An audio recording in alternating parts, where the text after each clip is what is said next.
അസ്സലാമു അലൈക്കും വറഹ്മത്തുള്ളാഹ്. സൂറത്തുൽ ഫലഖ് 113-ാമത്തെ അധ്യായം, ചാപ്റ്റർ നമ്പർ 113. അഊദു ബില്ലാഹി മിനശ് ശൈത്വാനിർ റജീം.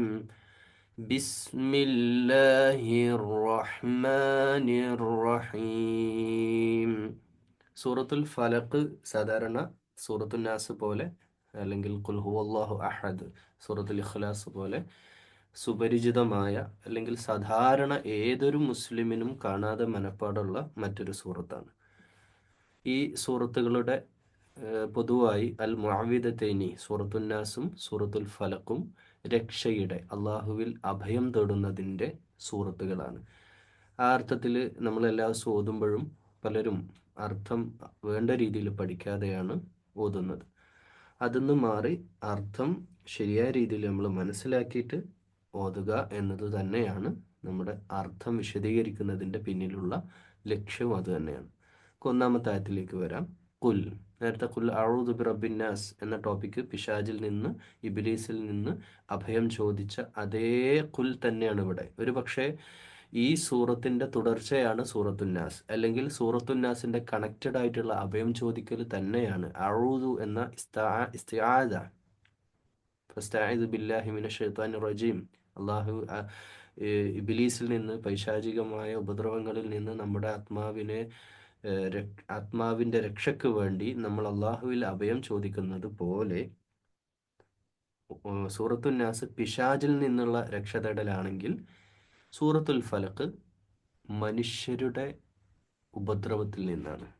മനുഷ്യരുടെയും ഇവിടെയുള്ള ജീവജാലങ്ങളുടെയും ഉപദ്രവത്തിൽ നിന്നുള്ള അഭയം ചോദിക്കലാണ്. അപ്പോൾ ഈ രണ്ട് സൂറത്തും പറഞ്ഞ സ്വഭാവത്തിൽ നമ്മൾ ഓതിക്കഴിഞ്ഞാൽ നമുക്ക് രണ്ട് രീതിയിലുള്ള ഉപദ്രവമല്ലേ ദുനിയാവിൽ ഉണ്ടാവുള്ളൂ.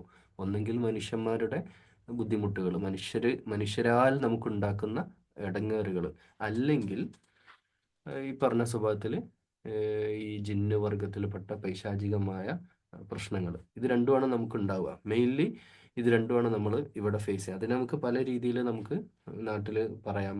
അയൽവാസികളുടെ പ്രയാസങ്ങൾ, കുടുംബക്കാരുടെ ശല്യം, കുടുംബക്കാർ അസൂയപ്പെടുക, അല്ലെങ്കിൽ കുടുംബക്കാർ നമുക്ക് വേണ്ടി പാര വെക്കുക, അല്ലെങ്കിൽ വെല്ലുവിളികൾ, പരീക്ഷണങ്ങൾ, രാഷ്ട്രീയപരമായ വിഷയങ്ങൾ, അല്ലെങ്കിൽ കുടുംബപരമായ പ്രശ്നങ്ങൾ നാട്ടുകാരുടെ ഭാഗത്തുനിന്ന്, അങ്ങനെ തുടങ്ങി പല പല പല പല പല ആളുകളിൽ നിന്ന് നമുക്ക് ജോലി ചെയ്യുന്ന സ്ഥലങ്ങൾ, യാത്ര പോകുന്ന സ്ഥലങ്ങളിൽ രാത്രിയും പകലും പ്രശ്നങ്ങൾ, ഈ പ്രശ്നങ്ങളെല്ലാം അഡ്രസ് ചെയ്യുന്ന സൂറത്താണ്. നമ്മൾ ഓതുന്നതോടുകൂടെ നമ്മൾ അത് അള്ളാഹുവിൽ പൂർണ്ണമായി തവക്കുല് ചെയ്തു കഴിഞ്ഞു. ഈ ദുനിയാവിലെ സകല മനുഷ്യരുടെ ഭാഗത്തുനിന്ന് നമുക്ക് എല്ലാ മനുഷ്യരും നല്ലവരല്ല, നമുക്കത് അറിയാലോ. മനുഷ്യർ എല്ലാവരും നല്ലവരല്ല, നല്ലത് ചിന്തിക്കുന്നവരല്ല. നന്മ മനസ്സിലില്ലാത്ത കുടില ദുഷിച്ച ചിന്താഗതിയുമായിട്ട് നടക്കുന്ന ആളുകൾ ദുനിയാവിലുണ്ട്, നമുക്കെല്ലാവർക്കും അറിയുന്ന കാര്യമാണ്. അത് പല കാരണങ്ങൾ, അസൂയാവാം, അതിൻ്റെ പിന്നിൽ അസൂയ ഉണ്ടാവാം, അതിൻ്റെ പിന്നിൽ വേറെന്തെങ്കിലുള്ള വർണ്ണ സാമ്പത്തിക വൈര്യം അവരുടെ മനസ്സിലുണ്ടാവും. അതൊക്കെ സ്വാഭാവികമാണ്. അപ്പോൾ ആ ഒരു അഭയം ചോദിക്കൽ ആവശ്യമാണ് എന്നാണ് ആമുഖമായിട്ട് ഞാനടക്കം അത് ചോദിച്ചുകൊണ്ടിരിക്കണം. നമുക്ക് അറിയില്ല ആരാണ് നമ്മുടെ ശത്രു. അത് ചിലപ്പോൾ കുടുംബത്തിലുള്ളവർ തന്നെ ആയിരിക്കാം. പല ഗീബത്തും നമീമത്തും പറഞ്ഞ് നമ്മുടെ ജീവിതത്തെ വല്ലാതെ ശല്യം ചെയ്യുന്നവർ നമ്മുടെ കൂടപ്പിറപ്പുകളും നമ്മളേറെ സഹായിച്ച ആളുകളിൽ നിന്ന് തന്നെയായിരിക്കാം നമുക്ക് ഒരുപാട് ബുദ്ധിമുട്ടുകൾ പിന്നീട് ഉണ്ടായിട്ടുണ്ടാവുക. അപ്പം അങ്ങനെയുള്ള എല്ലാ കാര്യം, മനുഷ്യരുമായിട്ട് ബന്ധപ്പെട്ട സകലമാന ജീവജാലങ്ങളുമായിട്ട് ബന്ധപ്പെട്ട ഇതിൻ്റെ ഉപദ്രവത്തിൽ നിന്ന്, അതേപോലെ തന്നെ സിഹിർ, മാരണം, അതുപോലെ കെട്ടിലൂത, മന്ത്രിച്ചൂത, അങ്ങനെയുള്ള പരിപാടികളൊക്കെ ഉണ്ടല്ലോ. ഇതിൽ നിന്നൊക്കെയുള്ള രക്ഷയുടെ സൂറത്ത് ഇതാണ്. അത് നമ്മൾ ആ അർത്ഥത്തിൽ ഈ രണ്ട് സൂറത്തിനെയും മനസ്സിലാക്കിയിട്ട് വേണം എപ്പോഴും നമ്മൾ ഓതിക്കൊണ്ടിരിക്കാൻ.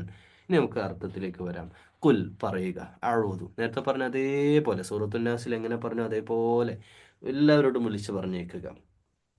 നേരത്തെ ജനങ്ങളുടെ രാജാവായ, ജനങ്ങളുടെ റബ്ബായ, ജനങ്ങളുടെ ഇലാഹായ അബ്ബിനോട് പൈശാചികമായ ചിന്തകളിൽ നിന്ന്, പൈശാചികമായ ദുർബോധനങ്ങളിൽ നിന്ന് അള്ളാഹുവിൽ അഭയം ചോദിച്ചു നമ്മൾ. അതേ നാണയത്തിൽ കുൽ, പറയാ, അഊദു, ഞാൻ അഭയം നേടുന്നു. അഊദു എന്നാണ് ഞാൻ അഭയം തേടുന്നു. അപ്പോൾ നബി അഭയം തേടുന്നു സല്ലല്ലാഹു അലൈഹി വസല്ലം എന്നല്ല അതിൻ്റെ മീനിങ്. നമ്മളെല്ലാവരും ഇത് ആരാണോ ഓതുന്നത്, ഖുർആൻ അങ്ങനെയാണല്ലോ, ആരാണോ ഇത് പാരായണം ചെയ്യുന്നത് അവർ അഭയം തേടുന്നു. ബി റബ്ബിൽ ഫലഖ്, ബി റബ്ബിൽ ഫലഖ്. ഈ സൂറത്ത് മഗ്‌രിബ് നിസ്കാരത്തിന് സ്ഥിരമായിട്ട് സൂറത്തുന്നാസും ഫലക്കും നബി സല്ലല്ലാഹു അലൈഹി വസല്ലമ ഓതാറുണ്ടായിരുന്നു എന്നാണ്. എന്ന് വെച്ചാൽ മഗ്‌രിബ് നിസ്കാരത്തിന് ചില പള്ളികളൊക്കെ വലിയ വലിയ സൂറത്തുകളോ ആയത്തുകളോ ശരി യഥാർത്ഥത്തിൽ ഓതേണ്ട സൂറത്തുകൾ ആ ആ ഇമാമ് ചിലപ്പോൾ ഒരു ഈഗോയിൽ വിശ്വസിക്കും ഞാൻ ഇത്ര വലിയ ഹാഫിളൊക്കെ ആയിട്ട് എന്നും ഈ സൂറത്തുന്നാസും ഫലക്കാണ് ഓതുക. അല്ല, ഇതിൽ പ്രധാനപ്പെട്ട കാര്യങ്ങൾ ഇതിൻ്റെ അകത്ത് കിടക്കുന്നുണ്ട്. നാസ് പറഞ്ഞപ്പോൾ നിങ്ങൾക്ക് ബോധ്യമായില്ലേ സൂറത്തുന്നാസ് എത്രത്തോളം ശക്തിയുള്ള സൂറത്താണ്. അത് നമ്മൾ അത് ദ്വായാണ്, പ്രാർത്ഥനയാണ്, തേട്ടമാണ്, പടച്ചവനോടുള്ള അഭയം ചോദിക്കലാണ്. അത് ആവശ്യമാണ്. അത് മഗ്‌രിബ് നിസ്കാരത്തിൽ അത് നമ്മൾ ഒറ്റക്ക് നിസ്കരിക്കുമ്പോൾ തീർച്ചയായിട്ടും നമ്മൾ അത് തന്നെ ഓതണം. ഇമാം നിൽക്കാൻ നമുക്ക് അവസരം കിട്ടും, നമ്മൾ അത് തന്നെ ഓതുക. നമ്മളത് കുറച്ചിലൊന്നും വിചാരിക്കേണ്ട. കാരണം അത് വലിയൊരു അഭയം ചോദിക്കലാണ്. ഞാൻ ഇതിൻ്റെ ആയത്തുകൾ എല്ലാ ആയത്തും കഴിയുമ്പോൾ നിങ്ങൾക്ക് ബോധ്യപ്പെടും. ഒന്നാമതായിട്ട് പറയുന്നത് ബി റബ്ബിൽ ഫലക്ക്. ഫലക്ക് എന്നാണ് ആദ്യമായിട്ട് അള്ളാഹു സുബ്ഹാനഹു വ തആല പറയുന്നത്.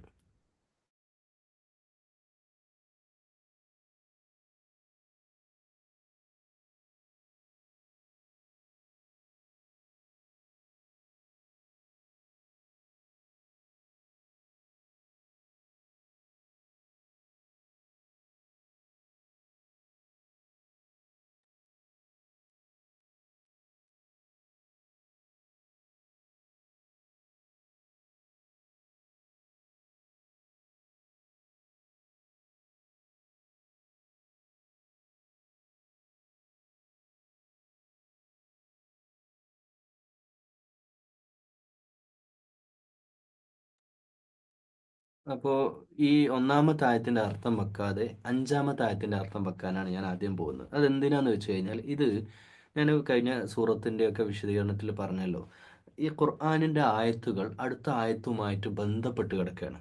ഒരു വിഷയം, ഖുർആന്റെ പ്രയോഗം, അറബ് ഭാഷയുടെയും തന്നെ ഒരു പ്രയോഗം, പ്രത്യേകിച്ച് ഖുർആന്റെ പ്രയോഗം ഫവൈലുൽ ലിൽ മുസല്ലീൻ എന്ന് പറഞ്ഞിട്ട് പിന്നെ അതിൻ്റെ അല്ലദീന ഹും അൻ സ്വലാത്തിഹിം സഹൂൻ മീനിങ് പറയാം. അതായത് നിസ്കരിക്കുന്നവർക്ക് നാശം, എങ്ങനെയുള്ള മോശപ്പെട്ട നിസ്കാരക്കാരെന്ന് പിന്നീടാണ് വിശദീകരിക്കുന്നത്.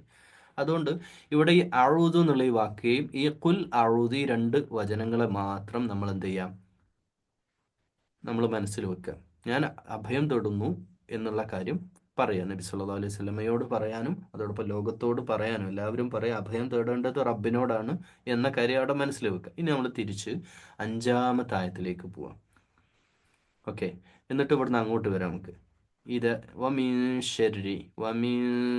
ശർരി ഹാസിദിൻ ഇദാ ഹസദ്. ഹസദ് എന്ന് പറഞ്ഞാൽ അസൂയ. അസൂയ എന്ന സാധനം, അസൂയ ഇല്ലാത്തവരുണ്ടാവില്ല. മനുഷ്യന്മാർക്ക് മനുഷ്യ സഹജമായ, നമ്മൾ ചിരിക്കുന്ന പോലെ മറ്റെന്തെങ്കിലുമൊക്കെ ചെയ്യുന്ന പോലെ നമ്മുടെ ഒരു സഹജമായ ഒരു വികാരമാണ് അസൂയ എന്നുള്ളത്. സഹജമായ ഒരു വികാരമാണ്. പക്ഷേ അസൂയയെ നമ്മൾ ഓരോരുത്തരും നിയന്ത്രിച്ച് നിർത്തുക. ഇതുപോലെ ദേഷ്യം പോലെ നമ്മുടെ മനസ്സിലുണ്ടാവുന്ന ഒരു സാധനമാണ് അസൂയ. അതിൻ്റെ ചെറിയ വേർഷൻ കുഞ്ഞു മക്കളിൽ വരെ നമ്മൾ ശ്രദ്ധിച്ചാൽ കാണാൻ പറ്റും. ഒരു ക്ലാസ്സിലുള്ള ഒരു കുട്ടിക്ക് ഒരു സൈക്കിൾ കിട്ടുമ്പോൾ എനിക്ക് സൈക്കിൾ ഇല്ലല്ലോ, അങ്ങനെ അത് ആ ചെറുപ്പത്തിലേ വരുന്ന, അല്ലെങ്കിൽ ഇനിയിപ്പോൾ നിങ്ങളുടെ വീട്ടിൽ തന്നെയുള്ള രണ്ട് മക്കൾക്ക് ഒരാൾക്ക് ഒരു സാധനം കൊടുത്താൽ മറ്റേയാൾക്ക് അത് കിട്ടാത്തതിൻ്റെ വാശി കാണിക്കുന്നതും, ഇതൊക്കെ മാനുഷികമായ സംഗതിയാണ് അസൂയ എന്നുള്ളത്. എന്നാൽ ഒരാളുടെ അസൂയ മാത്രമല്ല, പോസിറ്റീവായ അസൂയുണ്ട്, നന്മയുള്ള അസൂയുണ്ട്. അതെങ്ങനെയാ? ഇപ്പോൾ എൻ്റെ ക്ലാസ്സിൽ പഠിക്കുന്ന ഒരു കുട്ടി, ആ കുട്ടി നന്നായിട്ട് പഠിക്കുന്നു. ആ കുട്ടി നന്നായിട്ട് പഠിക്കുന്നു. ആ പഠിക്കുന്ന കുട്ടിയേക്കാൾ നന്നായിട്ട് പഠിക്കണമെന്ന് വിദ്യാഭ്യാസപരമായിട്ട് നമ്മൾ ആഗ്രഹിക്കുക. അല്ലെങ്കിൽ ഒരാൾ പിന്നെ ഞാൻ ഒരു കാര്യം തുറന്നു പറയാം. ഈ വിശുദ്ധ ഖുർആന്റെ ഈ തഫ്സീർ ഞാൻ ആരംഭിച്ച സമയം പിന്നെ എന്നുള്ള ആഗ്രഹമാണ്. സമയം കിട്ടാത്തതും, പിന്നെ ഇതിന് സമയമുണ്ടല്ലോ. ഇതിപ്പം ഇതിൻ്റെ വിശദീകരണം ഖുർആനാണെങ്കിൽ നമുക്ക് ഓതിപ്പോയാൽ മതി. വിശദീകരണം കൃത്യമായിട്ട് അതിൻ്റേതായ അർത്ഥത്തിലേക്ക് വളച്ചൊടിക്കാതെ കൃത്യമായിട്ട് വിശദീകരണം കൊടുക്കണമല്ലോ, അതിന് സമയം വേണം. അപ്പം അങ്ങനെ ഞാൻ അസൂയപ്പെട്ട ഒരു കാര്യം എന്ന് പറഞ്ഞാൽ, കഴിഞ്ഞ ഒരു വീഡിയോയിൽ ഞാൻ പറഞ്ഞല്ലോ, അൽ ഫുർഖാൻ എന്ന് പറയുന്ന മറ്റൊരു ചാനലുണ്ട്. അതിൽ പ്രവാചക ചരിത്രം, മാഷാ അല്ലാഹ്, അദ്ദേഹത്തിന് അള്ളാഹു എല്ലാ ബർക്കത്തും ജീവിതത്തിൽ ചെയ്തു കൊടുക്കട്ടെ എന്ന്. ഒരു ആലിമായ മനുഷ്യൻ, അദ്ദേഹം ആരാന്നൊന്നും എനിക്കറിയില്ല, പക്ഷേ അദ്ദേഹം വളരെ കൃത്യമായി പ്രവാചക ജീവിതത്തെ നൂറുകണക്കിന് എപ്പിസോഡിലൂടെ അദ്ദേഹം പിന്നെ പറഞ്ഞുകൊണ്ടിരുന്നു. ഇത്ര ആളുകൾ, അത് ലക്ഷക്കണക്കിന് ആളുകൾ അത് കണ്ടു കഴിഞ്ഞു. എനിക്ക് അസൂയാണ് യഥാർത്ഥത്തിൽ. അത് ചാനലിൽ റീച്ച് കിട്ടാൻ വേണ്ടിയിട്ടല്ല. അള്ളാഹു അങ്ങനെ ഒരു വലിയൊരു പുണ്യം ചെയ്യാൻ അദ്ദേഹത്തെ തിരഞ്ഞെടുത്തല്ലോ എന്നുള്ളത്. മാഷാ അല്ലാഹ്, ഇതിപ്പോൾ തന്നെ മറ്റേ ഇതിൻ്റെ ഒന്നാം വീഡിയോ 3K ഒക്കെ ആയി. കുറേ ആളുകൾ കാണുന്നുണ്ട്. അള്ളാഹു അനുഗ്രഹിക്കട്ടെ. കാരണം അത് കാണുന്നതിൻ്റെ റീച്ച് കിട്ടാനോ അല്ലെങ്കിൽ ഇതിൽ നിന്ന് വരുമാനം എടുക്കാനോ വേണ്ടിയല്ല. ഇൻഷാ അല്ലാഹ് ഞാൻ അങ്ങനെ ഉദ്ദേശിക്കണമില്ല. ഇത് അള്ളാഹുവിൻ്റെ നാളെ നമ്മൾ അജ്ർ അള്ളാഹ് തരണം, അള്ളാഹ് തരും ഇൻഷാ അള്ളാഹ്. ഇത് കേൾക്കുകയും പഠിക്കുകയും മനസ്സിലാക്കുകയും ചെയ്യുന്നവർക്ക് അള്ളാഹു തരും എന്നുള്ളത് തന്നെയാണ്. അതോടൊപ്പം എനിക്കും അതിൽ നിന്ന് പങ്കുണ്ട്. അങ്ങനെയാണ് ഖുർആന്റെ കാര്യത്തിൽ, അങ്ങനെയാണല്ലോ. നമ്മൾ തഅല്ലമൽ ഖുർആന വഅല്ലമ, നമ്മൾ പഠിക്കുകയും പഠിപ്പിക്കുകയും ചെയ്യുമ്പോൾ അള്ളാഹു നമുക്ക് ഒരുപാട് റഹ്മത്തും ബർക്കത്തും നമ്മുടെ ജീവിതത്തിൽ തരും. അത് തന്നെയാണ് ഈ ദുനിയാവല്ല നമ്മൾ പ്രതീക്ഷ, പരലോകമാണ്. എന്നാൽ പ്രാർത്ഥന അല്ലാഹുമ്മ റബ്ബന ആതിന ഫിദ് ദുനിയ ഹസന വഫിൽ ആഖിറതി ഹസനത വഖിന അദാബന്നാർ. അപ്പോൾ നന്മ ചെയ്യുന്ന ഒരാളെ കാണുമ്പോൾ അള്ളാഹുവേ മാഷാ അല്ലാഹ്, അങ്ങനെ ഒരാൾക്ക് അങ്ങനെ വലിയൊരു അവസ്ഥയിൽ ആളുകൾക്ക് ഒരുപാട് ദീനീ പ്രബോധനം ചെയ്യാനും ദഅവ ചെയ്യാനൊക്കെ വലിയ സാധ്യത നീ തുറന്നു കൊടുത്തല്ലോ റബ്ബേ, എനിക്കും അങ്ങനെ തരൂലേ എന്നൊരു അസൂയ. അത് പോസിറ്റീവാണ്. അതൊരിക്കലും അയാൾ നശിക്കണം എന്ന് നമ്മൾ ആഗ്രഹിക്കുന്നില്ല. അതുപോലെ നാട്ടിൽ ഒരുപാട് സേവന പ്രവർത്തനങ്ങൾ ചെയ്യുന്ന ഒരു മനുഷ്യൻ അല്ലെങ്കിൽ ഒരു നല്ല രാഷ്ട്രീയക്കാരനെ കാണുമ്പോൾ ഇയാളെപ്പോലെ നല്ലൊരു രാഷ്ട്രീയക്കാരൻ ഞാനായിരുന്നെങ്കിൽ എന്നൊക്കെ നമുക്ക് ആലോചിക്കാം. അതൊരിക്കലും അയാൾക്ക് വിനാശകാര്യ വിപരീത ബുദ്ധി എന്നൊക്കെ പറഞ്ഞ പോലെ വിനാശം ആഗ്രഹിച്ചുകൊണ്ട് നമ്മൾ ഒന്നും ചെയ്യല്ല. നമ്മൾ സ്വന്തമായിട്ട് അത് ആഗ്രഹിക്കുകയാണ്. അതിൽ തെറ്റില്ല. അത് പോസിറ്റീവായ അസൂയ. എന്നാൽ നെഗറ്റീവായ ഒരു അസൂയുണ്ട്. അവർക്ക് കിട്ടിയത് നശിക്കണം. അവർക്ക് കിട്ടിയത് ഇപ്പം സ്വന്തം വീടിനേക്കാൾ അപ്പുറത്തെ വീട്ടുകാർ വലിയൊരു ഒരു ഒരു വലുപ്പത്തിലൊരു വീടുണ്ടാക്കിയപ്പോൾ അതിനേക്കാൾ വലിയ വീടായിരിക്കണം നമ്മുടെ വീട് എന്ന് ആഗ്രഹിക്കുകയും എന്നിട്ട് അതിനുവേണ്ടി മത്സരം നടത്തുകയും, അല്ലെങ്കിൽ അവർ മതിൽ കെട്ടിയപ്പോൾ അതിനേക്കാൾ വലിയ മതിൽ നമ്മൾ കെട്ടണം എന്നൊക്കെ ആഗ്രഹിക്കുന്ന അസൂയുണ്ട്. അത് ഒരു വിനാശകരമായ അസൂയാണ്. അതല്ല പറയുന്നത്. അപ്പോൾ ഇവിടെ പറയുന്നത് അസൂയയുടെ ഷെറ്. അവിടെയാണ് ഈ ഷെറ് എന്നുള്ള വാക്ക്. ഈ ഷെറ് എന്നുള്ള വാക്ക് ശരിക്കും മലയാളത്തിലും നമ്മൾ സാധാരണ ഉപയോഗിക്കുന്ന ഒരു വാക്കാണ്, ഷെറ്. എന്നെ കൊണ്ടുള്ള ഷെറ് വല്ലാത്ത ഷെറാണല്ലോടാ എന്നൊരാളോട് പറഞ്ഞാൽ അതിൻ്റെ അർത്ഥം എന്താണ്? ഷെറ് തന്നെയാണ്. നമ്മൾ ഒരടങ്ങേറ്, ബുദ്ധിമുട്ട്. ഈ അസൂയ കൊണ്ടുള്ള ബുദ്ധിമുട്ട് ഇത് വലിയ കാര്യമാണ്. ഇത് ഇത് ഫേസ് ചെയ്യാത്ത ഒരാൾ ജീവിതത്തിൽ ഉണ്ടാവില്ല. അത് സ്കൂൾ തലത്തിൽ നമ്മൾ പഠിക്കുമ്പോൾ മുതൽ നമ്മളെ പാരവെച്ചവർ അല്ലേ, കോളേജ് തലത്തിലാവട്ടെ, പിന്നെ അങ്ങോട്ട് ജോലിയുടെ നമ്മളൊരു സ്ഥാപനത്തിൽ ജോലി ചെയ്യുമ്പോൾ എത്രയോ അവസരങ്ങൾ എൻ്റെ ജീവിതത്തിൽ ഉണ്ടായിട്ടുണ്ട്, നിങ്ങളുടെ ജീവിതത്തിലും ഉണ്ടായിട്ടുണ്ടാവും. പലരും നമ്മളെ ചിലപ്പോൾ നമ്മുടെ കൂടെ ഇരിക്കും, തോളിലിരുന്ന് ചെവി അടിക്കുന്ന ആളുകളും നമ്മുടെ ജീവിതത്തിൽ ഒരുപാടുണ്ടാവും. നമ്മുടെ കാര്യങ്ങളൊക്കെ ചോദിച്ചറിഞ്ഞിട്ട് അപ്പുറത്ത് കൊണ്ടുപോയി കൊടുത്ത് ക്ഷണിയും ഗീബത്തും പരദൂഷണവുമായിട്ട് നമ്മളെ തകർക്കാൻ നടക്കുന്ന നമ്മുടെ ആത്മമിത്രങ്ങൾ അങ്ങനെയുണ്ട്. അപ്പോൾ അങ്ങനെയൊക്കെയുള്ള അസൂയാലുക്കളുടെ ഷെറിൽ നിന്ന് കാക്കണേ അല്ലാഹ്. അതാണ് ഏറ്റവും പ്രധാനപ്പെട്ടത്. കാരണം അസൂയയുടെ പ്രതിഫലം, അതിൻ്റെയൊക്കെ സൈഡ് എഫക്റ്റ് ചില്ലറൊന്നും ആയിരിക്കില്ല.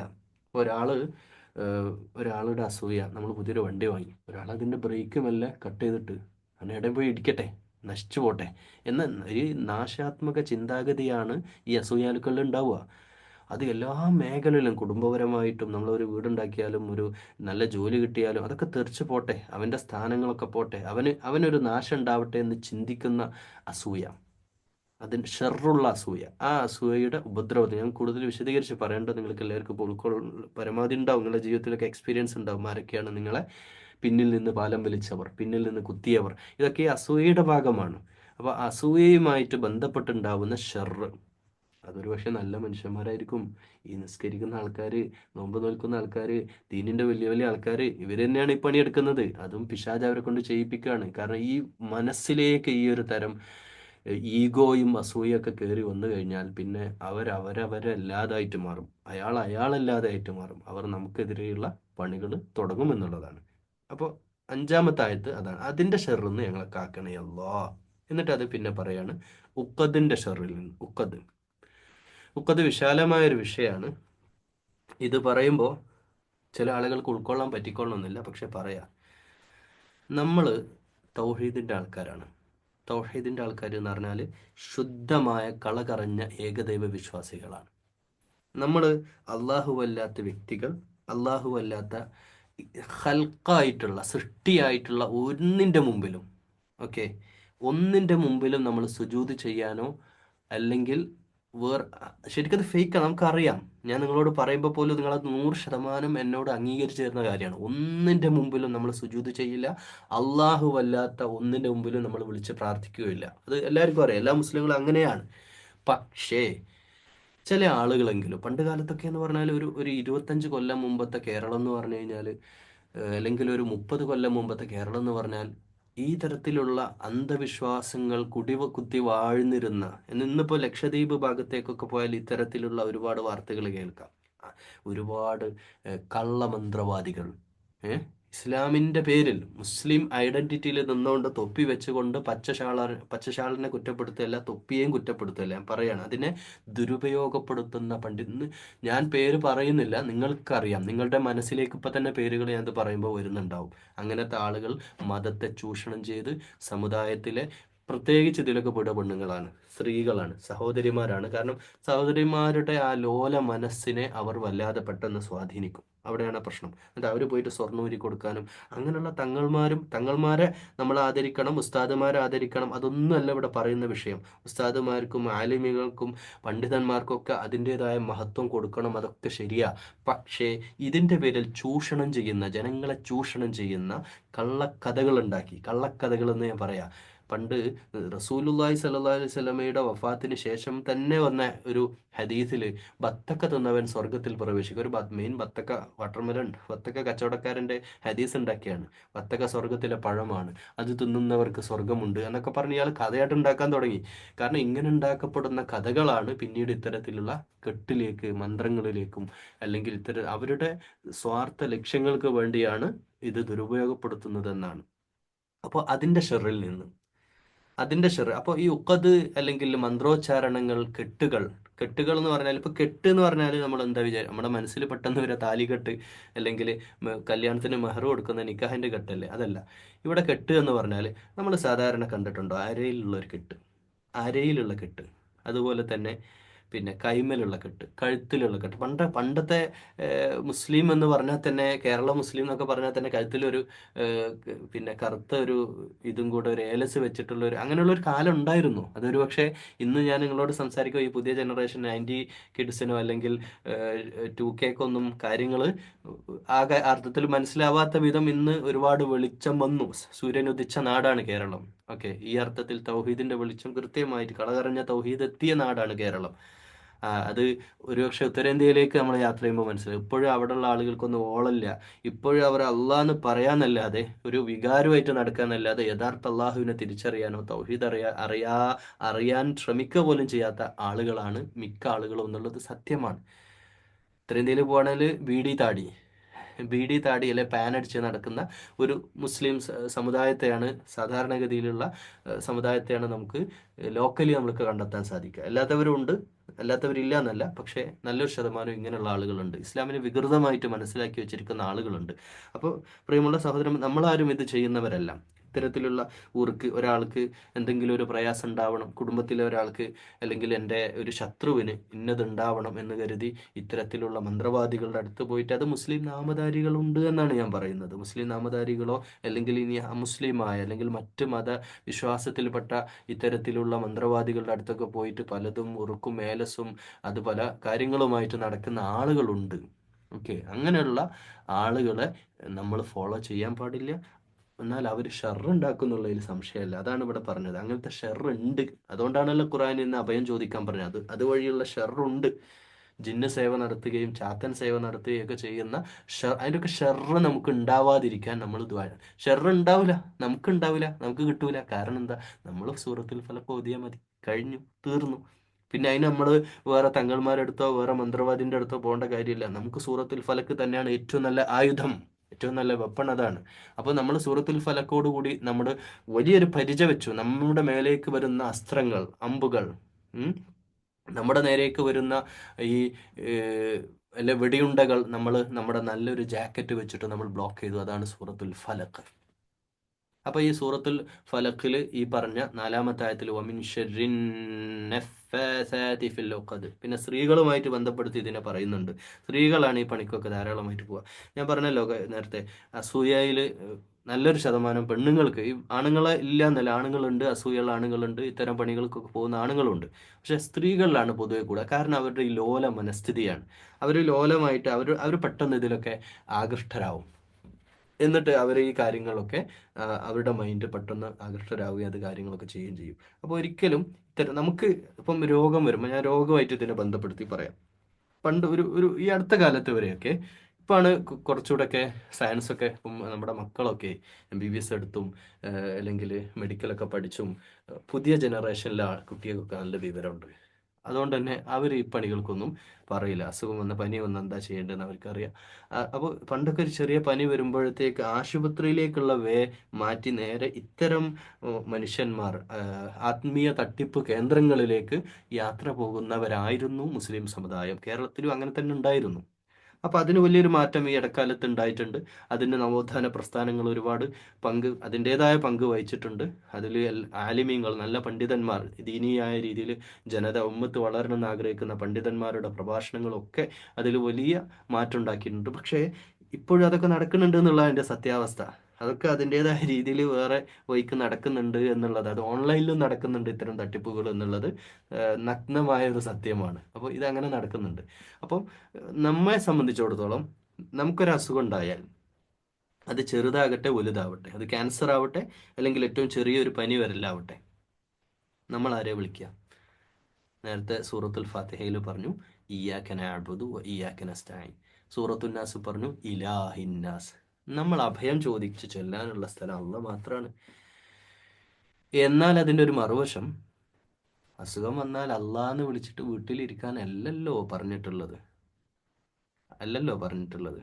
അപ്പൊ എന്താ ചെയ്യേണ്ടത്? ചികിത്സിക്കണം, ചികിത്സ വേണം. എന്നാൽ അള്ളാഹുവിനെ വിട്ട് ചികിത്സിക്കാനും പാടില്ല. ഒരു പാരസെറ്റമോള് ചെറിയൊരു ടാബ്ലറ്റ് എടുത്ത് ഒരു പീസ് എടുത്ത് തിന്നുമ്പോൾ ബിസ്മി ചൊല്ലിക്കൊണ്ട് ഈ ടാബ്ലറ്റ് അല്ല എൻ്റെ അസുഖം മാറ്റുന്നവൻ അള്ളാഹുവാണ് എന്ന ഉത്തമ ബോധ്യത്തോടെ ആയിരിക്കണം നമ്മൾ മരുന്ന് കഴിക്കേണ്ടത്. അല്ലാതെ ടാബ്ലറ്റ് ആണ് എന്ന് വിശ്വസിക്കുന്നതിൽ തന്നെ ചെറിയൊരു ശിർക്ക് കലർന്നു എന്നാണ് പണ്ഡിതന്മാരുടെ അഭിപ്രായം. അഭിപ്രായം അതാണ്. എന്ന് വെച്ചാൽ നമ്മൾ അള്ളാഹുവാണ് രോഗം തന്നവൻ, അള്ളാഹുവാണ് രോഗം മാറ്റുക, അതിലപ്പുറത്തേക്ക് വേറെ വാക്കില്ല. അപ്പൊ പിന്നെ ഡോക്ടർ വേണം, ഡോക്ടറോട് കൂടിയ കാര്യങ്ങൾ നടക്കുള്ളൂ. എന്നാൽ കാര്യങ്ങൾ നടത്തുന്നതിന്റെ 100% ഉത്തരവാദിത്തം മെഡിക്കൽ സയൻസ്. ഇപ്പം മെഡിക്കൽ സയൻസ് ഇപ്പോൾ പറയാറില്ലേ, പലരും പറയും നിങ്ങളുടെ രോഗി ഇപ്പം മരിച്ചു പോകും, ഇന്ന സർജറി ചെയ്യണം, അല്ലെങ്കിൽ ഇത്ര ലക്ഷം മുടക്കണം, അതാക്കണം ഇതാക്കണം എന്നൊക്കെ പറഞ്ഞ രോഗി പിന്നെയും വർഷങ്ങളോളം സുഖമായിട്ട് ജീവിക്കുന്നില്ലേ. അപ്പോൾ അവർ പറയും മെഡിക്കൽ ഒരു മിസ്റ്ററിയാണ്, ഇതൊരു നിഗൂഢമായ ഒരു അത്ഭുതമാണ് മെഡിക്കൽ സയൻസിൽ എന്നൊക്കെ പറയും. ഒരു അത്ഭുതമല്ല, അത് അള്ളാഹ് തർത്തീബാക്കുന്നതാണ്. ഓക്കെ, അപ്പോൾ ഇതിന്റെ രണ്ട് വശവും നമ്മൾ മനസ്സിലാക്കണം. നമ്മൾ ചികിത്സിക്കേണ്ട എന്നല്ല, നമ്മൾ ഡോക്ടറെ കാണണം. അത് ഹോമിയോപ്പതിക്ക് വേണ്ടത് ഹോമിയോപ്പതി, അലോപ്പതി വേണ്ടത് നാച്ചുറോപ്പതിക്ക് വേണ്ടതുണ്ട്. എല്ലാം ഇപ്പൊ കാല് പൊട്ടിയ ഒരാളെ, കാല് പൊട്ടി കാലിന്റെ കഷ്ണം പുറത്തേക്ക് ഇങ്ങനെ തള്ളി നിൽക്കുന്ന ഒരു മനുഷ്യനായിട്ട് ആയുർവേദത്തിൽ ഉയിച്ചാൻ കൊണ്ടുമല്ല വേണ്ടത്. അവിടെ പ്ലാസ്റ്റർ ഇടാനും അതിൻ്റെതായ രീതിയിൽ ചെയ്യണം. പല്ല് വേദന വന്ന് കുത്തിപ്പറിക്കുന്ന ഒരാളെ പല്ല് പറിക്കുക തന്നെ വേണ്ടി വരും. അത് അല്ലെങ്കിൽ അവന് കാലാകാലവും അത് പിന്നെ വേദന സഹിച്ച് ജീവിക്കേണ്ടി വരും. അപ്പോൾ മെഡിക്കൽ രംഗത്ത് ഏതാണോ ചികിത്സ വേണ്ടത്, ഏറ്റവും നല്ല ഡോക്ടേഴ്സിനെ കാണാനും അത് ചികിത്സിക്കുകയും അതിൻ്റെ ചികിത്സാ രീതികൾ തേടുകയും ഹലാലായ രീതിയിൽ അത് മുന്നോട്ട് കൊണ്ടുപോവുകയും ചെയ്യാന്നുള്ളത്. പക്ഷേ മെഡിക്കൽ രംഗത്തും ചൂഷണം നടക്കുന്നു. ഇപ്പോൾ വിദ്യാഭ്യാസ രംഗത്തും പിന്നെ ഹെൽത്തിലും നല്ല ഒന്നാന്തരം ചൂഷണമാണ് ലോകത്ത് നടക്കുന്നത്. കാരണം അതിന് കുറെ കാരണങ്ങളുണ്ട്, അത് നമ്മുടെ വിഷയമല്ല. പക്ഷെ നമ്മളത് ടച്ച് ചെയ്യുമ്പോൾ അതും കൂടെ പറഞ്ഞു പോവാണ്. കാരണം ആരോഗ്യരംഗത്ത് നല്ല ചൂഷണം നടക്കുന്നുണ്ട്. പ്രത്യേകിച്ച് പറഞ്ഞല്ലോ, ലോല മനസ്സുള്ള സ്ത്രീകളെ മാത്രമല്ല പുരുഷന്മാരായാലും കുഞ്ഞുങ്ങൾക്ക്, നമ്മൾക്ക് ഏറ്റവും ജീവനാരാ നമ്മുടെ മക്കളാണ്. അവർക്കൊരു ജലദോഷം വരുമ്പോൾ, ഒരു പനി വരുമ്പോൾ നമ്മൾ എടുത്തോട് ഹോസ്പിറ്റലിലേക്ക്. അവർക്കൊന്നും ഉണ്ടാവരുതേ എന്നുള്ള തേട്ടമാണ് നമ്മൾ അത്രയും ആത്മാർത്ഥമായിട്ട് ചെയ്യുമ്പോൾ അതിനെ ചൂഷണം ചെയ്യുന്ന ഡോക്ടേഴ്സും, അല്ലെങ്കിൽ ഇല്ലാത്ത അസുഖങ്ങൾ പറഞ്ഞ് ഇല്ലാത്ത സർജറികളും ഇല്ലാത്ത പണമൊക്കെ നമ്മളിൽ ഉണ്ടാക്കിയെടുത്തിട്ട് അങ്ങനെയൊക്കെ ചെയ്യുന്ന ഡോക്ടേഴ്സും ഉണ്ട്. എല്ലാവരും അങ്ങനെയാണ് എന്നല്ല. അപ്പം ചൂഷണങ്ങൾക്ക് ഇങ്ങനെയുള്ള കെട്ടുകൾ ഊതുന്ന വിഷയമാവട്ടെ, ഇങ്ങനെയുള്ള സകലമാന ചൂഷണങ്ങളും ദുർമന്ത്രണം ചെയ്ത് അല്ലെങ്കിൽ ഇങ്ങനെയിട്ടുള്ള എല്ലാ ഷെറുകളിൽ നിന്നും അള്ളാഹുവിലുള്ള പൂർണ്ണമായ അഭയം ചോദിക്കലാണ് ഈ ഒരു ആയത്ത് കൊണ്ട് ലക്ഷ്യമിടുന്നത്.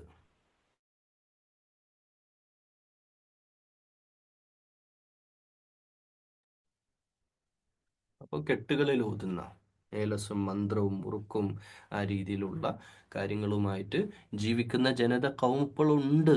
നമ്മളത് നമ്മുടെ നാട്ടിലും വീട്ടിലും ഒന്നും ഉണ്ടാവില്ല ഒരു പക്ഷെ അതൊക്കെ ഉണ്ട്. അങ്ങനെയുള്ള ആളുകളുടെ സകല ഷർറുകളിൽ നിന്നും നമ്മളെ കാക്കണയല്ല എന്ന് നമ്മൾ ആയത്തിൽ പറയുന്നു. പിന്നെ പറയാണ് മൂന്നാമത്തെ ആയത്ത്, വമിൻ ശർരി ഗാസിഖിൻ ഇദാ വഖബ. ഗാസിഖ് എന്ന് പറഞ്ഞാൽ രാത്രി ആയാൽ, ഇരുൾ പരന്നു കഴിഞ്ഞാൽ, നൈറ്റ്, ഈ രാത്രിയാണോ പകലാണോ കൂടുതൽ തെറ്റ് നടക്കുക? രാത്രിയാണ് കൂടുതൽ തെറ്റ്. ഈ ഗാസിഖിൻ എന്ന അവസ്ഥയിലാണ്. രാത്രി അങ്ങോട്ട് ഇരുണ്ട് കഴിഞ്ഞാൽ, ഇരുട്ടങ്ങോട്ട് എത്തിക്കഴിഞ്ഞാൽ പിന്നെ കള്ളന്മാരുടെ ആഘോഷവേളയാണ് അല്ലേ. കള്ളന്മാർക്ക് പണ്ടത്തെ കാലത്തെ അപേക്ഷിച്ച് കുറെ കുറഞ്ഞിട്ടുണ്ട്. ഇപ്പോൾ വലിയ വലിയ തട്ടിപ്പുകൾ, ഓൺലൈൻ തട്ടിപ്പുകളൊക്കെ നടക്കാന്നല്ലാതെ പണ്ടത്തെ ഈ വീട്ടിലൊക്കെ കയറിയിട്ട് പിന്നെ ഓരോന്ന് എടുത്തുകൊണ്ട് പോവുക അങ്ങനത്തെ കാലമൊക്കെ ഇപ്പോൾ ഒരു ഇതൊക്കെ കഴിഞ്ഞിട്ടുണ്ട്. കാരണം പല വീട്ടിലൊന്നും പൈസ ഇല്ല, പൈസ ഒക്കെ ബാങ്ക് അക്കൗണ്ടിലാണ്. കുറേ കാര്യങ്ങളൊക്കെ പിന്നെ CCTV വന്ന് കുറേ, പിന്നെ കള്ളന്മാരും കുറഞ്ഞു. മലയാളികൾക്കൊന്നും അങ്ങനെ കള്ളന്മാരാകേണ്ട ഒരവസ്ഥ എല്ലാവർക്കും, നല്ലൊരു ശതമാനത്തിനും ഇപ്പോൾ ഇല്ല. എല്ലാവർക്കും ഒക്കെ പണി, അത്യാവശ്യം ജോലി ചെയ്യാൻ ആഗ്രഹമുള്ളവർക്ക് അത്യാവശ്യം സാലറി ഉണ്ട്, സമൂഹത്തിൽ സ്റ്റാറ്റസും നല്ല ജോലിയൊക്കെ കിട്ടി വീടും കുടുംബമൊക്കെ ആയോടുകൂടി തന്നെ ഒരുവിധം ഇതൊക്കെ മാറിയിട്ടുണ്ട്. അതുകൊണ്ട് തന്നെ ഇല്ല എന്ന് പറയാൻ പറ്റില്ല. എന്നാലാവട്ടെ ഇതൊക്കെ നടക്കുന്നുണ്ട്. ഇതൊക്കെ കേരളത്തിലെ അക്രമങ്ങളൊക്കെ പല ഭാഗത്തും നടക്കുന്നുണ്ട്. അപ്പോൾ വമിൻ ശരി റാസിഖിൻ, ഇതാ ഇരുട്ട്. അത് ഇനി കള്ളന്മാർ മാത്രമല്ല, ഈ വീട്ടിലേക്ക് കയറി വരുന്ന, രാത്രി വീട്ടിൽ കയറി വരുന്നവർക്ക് പല ലൈംഗിക താല്പര്യങ്ങളുമായിട്ട് കയറി വരുന്നവരുണ്ട്. അതല്ലാതെ സാമ്പത്തിക താല്പര്യം, വർഗീയ താല്പര്യം, ശ്രദ്ധിക്കണത് വർഗീയമായ താല്പര്യം, കൊന്നുകളയാം എന്ന് ഉദ്ദേശിച്ച് വരുന്നവരുണ്ട്. വൈര്യം വെച്ച് പുലർത്തുന്ന, കാണുമ്പോൾ ചിരിക്കുന്ന ആളുകൾ തന്നെ അവരുടെ ഉള്ളിലൊക്കെ പുക, പിന്നെ നീറുന്ന പക, നീറുന്ന പകയുമായിട്ട് ജീവിക്കുന്ന മനുഷ്യന്മാരുണ്ട്. അവര് അവര് എങ്ങനെയെങ്കിലും അവസരം കിട്ടിയാൽ ഇവരൊക്കെ ശരിപ്പെടുത്താമെന്ന ആഗ്രഹവുമായിട്ട് ഉള്ളിൽ വെച്ച് നടക്കുന്ന വല്ലാത്ത മാനസിക രോഗികളായ മനുഷ്യന്മാർ ഈ നാട്ടിലുണ്ട്. അതിൻ്റെയൊക്കെ പുറമെ ഭ്രാന്തന്മാരുണ്ട്. ഇപ്പം അടുത്ത കാലത്തൊക്കെ ഈ ബ്ലാക്ക് മാൻ എന്നൊക്കെ പറഞ്ഞിട്ട് പല സാധനങ്ങളും ഉണ്ടായിനി. ഇവരൊക്കെ എന്തൊക്കെയോ ഇപ്പം എന്താ കുറുവ സംഘം ഇപ്പം അടുത്ത് വന്നിരുന്ന സംഭവമാണ്. അപ്പം അങ്ങനെയുള്ള ടീമുകളൊക്കെ ഇങ്ങനെ ഒരു തരം, അവർക്ക് ചില ആളുകൾക്ക് ഗ്രാമത്തോടും നാഗരികതയോടും ഒക്കെ അനിഷ്ടം. അവർ കാട്ടിൽ ജീവിക്കുന്നവർ, ഒരു നാട്ടുകാരെ വന്നിട്ട് കൊള്ളയടിച്ചിട്ട് കൊണ്ടുപോകുന്ന അരിയൊക്കെയാണ് ചിലർ, അരിയൊക്കെ എടുത്തുകൊണ്ട് പോകുന്നത്. സ്വർണ്ണമൊന്നുമല്ല, സ്വർണ്ണം കാട്ടിൻ്റെ ഉള്ളിൽ കൊണ്ടുവരുന്ന കാര്യമല്ല, പഴമോ എന്നൊക്കെ എടുത്ത് അതിന് ആളുകളെ കൊല്ലുക. അത്രയും വിവരമില്ലാത്ത ആൾക്കാർ, ഇങ്ങനെയൊക്കെയുള്ള ആളുകൾ ലോകത്തിന്റെ പല ഭാഗത്തുണ്ട്. രാത്രി ഇരുള് വരക്കുന്നതോടുകൂടെ ഇവരുടെ ആഘോഷവേളയാണ്. പിന്നെ അവർ മദ്യപിച്ചിട്ടും ആളുകളെ കൂട്ടമായിട്ട് സംഘം ചേർന്ന് വീട്ടിൻ്റെ ഉള്ളിൽ കയറി വെട്ടിക്കൊല്ലുന്ന, ഭർത്താവിനെയും ഭാര്യയും മക്കളെയൊക്കെ വെട്ടിക്കൊല്ലുകയും അങ്ങനെയൊക്കെ ചെയ്യുന്ന ഒരുപാട് നാടുകളും ലോകങ്ങളും ഉണ്ട്. കേരളത്തിലൊക്കെ അതൊക്കെ സംഭവിക്കുന്നുണ്ട്. സമാന സംഭവങ്ങൾ, സമാന സാഹചര്യങ്ങളും ഉണ്ടായിട്ടുണ്ട് അടുത്ത കാലത്തും. അപ്പോൾ അത് നമ്മുടെ വീട്ടിലേക്ക് വരാം. നമ്മൾ രാത്രി ഉറങ്ങുമ്പോൾ പലതും നമ്മളെ ഇരുട്ട് വരക്കുമ്പോൾ ഉണ്ടാവുന്ന ഉപദ്രവത്തിൽ അതും വരാം. അപ്പം അങ്ങനെയുള്ള മനുഷ്യന്മാർ, ഇത് മനുഷ്യന്മാരെ തന്നെയാണ് കാര്യമായിട്ടും പറയുന്നത്. മൃഗങ്ങൾ വരുന്നത് ഉണ്ടാവാം, പക്ഷെ മനുഷ്യരെ തന്നെയാണ് ഇവിടെ ഇരുട്ട് പരക്കുമ്പോൾ ഉണ്ടാവുന്ന ഉപദ്രവം. അത് വേറെ രീതിയിലാകാം. ഇനിയിപ്പോൾ ഓൺലൈനായിട്ട് വരുന്ന കോളുകൾ, ചാറ്റുകൾ, മെസ്സേജുകൾ, ആ രീതിയിലുള്ള സമീപനങ്ങൾ, ആളുകൾ, ഷറുകൾ ഒക്കെ ഇതിൽ വരാം. ഓക്കെ, നമ്മുടെ മക്കളൊക്കെ അള്ളാഹ് കാക്കട്ടെ, നമ്മുടെ ഭാര്യയെ, നമ്മുടെ വീടിനെ. ഗൾഫിൽ പ്രവാസിയായ ആളുകൾക്കൊക്കെ മനസ്സിൽ വിങ്ങലാണ് എപ്പോഴും, എൻ്റെ വീട്ടിൽ എന്തെങ്കിലും സംഭവിക്കുമോ. അവിടെയൊക്കെ CCTV ഒക്കെ വെച്ചിട്ട് എപ്പോഴും ശ്രദ്ധിച്ചുകൊണ്ടിരിക്കുകയാണ്, ആരാണ് എപ്പോഴും ഞാൻ നാട്ടിലില്ലല്ലോ എന്നുള്ള ഒരു പേടിയാണ്. അങ്ങനെയുള്ളവരൊക്കെ ഈ സൂറത്ത് സ്ഥിരമായിട്ട് പതിവാക്കണം. അള്ളാഹു കൂടെ നിരന്തരം പറഞ്ഞുകൊണ്ടിരിക്കണം. അള്ളാഹ് കാത്തോളും. അള്ളാഹ്ക്ക് ഈ ഭൂതം ഭാവി വർത്തമാനം അതൊന്നുമില്ല. നമ്മളിപ്പോൾ ഇന്ന് സൂറത്ത് ഓതുന്നതും നമ്മുടെ നീയത്തിന് അള്ളാഹു നമ്മുടെ നന്മക്ക് വേണ്ടിയിട്ട് അള്ളാഹു നമ്മൾ തേടുന്നതിൽ അയ്യുറത്തുൽ ഖലാഉ ഇല്ലാ ബിദ്ദുആ, പ്രാർത്ഥന കൊണ്ടല്ലാതെ നമ്മുടെ ജീവിതത്തിലെ ഷറുകളെ നമുക്ക് തടയാൻ കഴിയില്ല. പ്രാർത്ഥന കൊണ്ട് തന്നെ നമ്മൾക്ക് ഷർറ് തടയാൻ കഴിയും. അപ്പം നമ്മൾ നിരന്തരം ഈ സൂറത്ത് ഓതിക്കൊണ്ടിരിക്കുക എന്നുള്ളതാണ്. ഇനി രണ്ടാമത്തെ ആയത്തിലേക്ക് വരിക. മീൻ ഷർരി മാ ഖലഖ്, സൃഷ്ടിച്ച അവൻ്റെ ഹൽക്കിൻ്റെ എല്ലാ ഷർറൊന്നും. ഹൽക്ക് എന്ന് പറഞ്ഞാൽ ഇപ്പോൾ നമ്മൾ ആലോചിക്കുക, രാത്രി ഉറങ്ങാൻ കിടന്നാൽ ചെറിയൊരു പുഴു പോലെയുള്ള എന്തെങ്കിലും, ഒരു പഴുതാര പോലെയുള്ള എന്തോ ഒരു സാധനം നമ്മുടെ ചെവിയിൽ പോയി എന്ന് വിചാരിക്കുക. എന്തോ ഒരു ഇടങ്ങേറാണ്, എന്തൊരു ബുദ്ധിമുട്ടാണ്. ചെവിയിൽ അതങ്ങ് കടിച്ചു കഴിഞ്ഞാൽ തല വെട്ടിപ്പൊളിക്കാൻ നമുക്ക് തോന്നും. ഇത്രയും പ്രയാസം, കാരണം അത് എന്തെങ്കിലും ഇട്ടിട്ട് ഇങ്ങോട്ട് എടുക്കാനും കഴിയില്ല. വെള്ളം ഒഴിച്ചാൽ പോലും പലപ്പോഴും കിട്ടില്ല. അങ്ങനെ വല്ലാതെ ബുദ്ധിമുട്ടുന്ന ഒരവസ്ഥ അത് വരാം. ചെറിയൊരു ഇത് മതി, അങ്ങനെ വായിൽ കയറിപ്പോയാൽ മതി, അല്ലെ കണ്ണിൽ കടിച്ചാലോ എന്തെങ്കിലും വന്നിട്ട്. നമുക്കറിയില്ല നമ്മുടെ വീട്ടിൽ എവിടെയൊക്കെ ഏതൊക്കെ കോർണറിൽ എന്തൊക്കെ ഉണ്ട്, എന്തൊക്കെ ജീവജാലങ്ങൾ.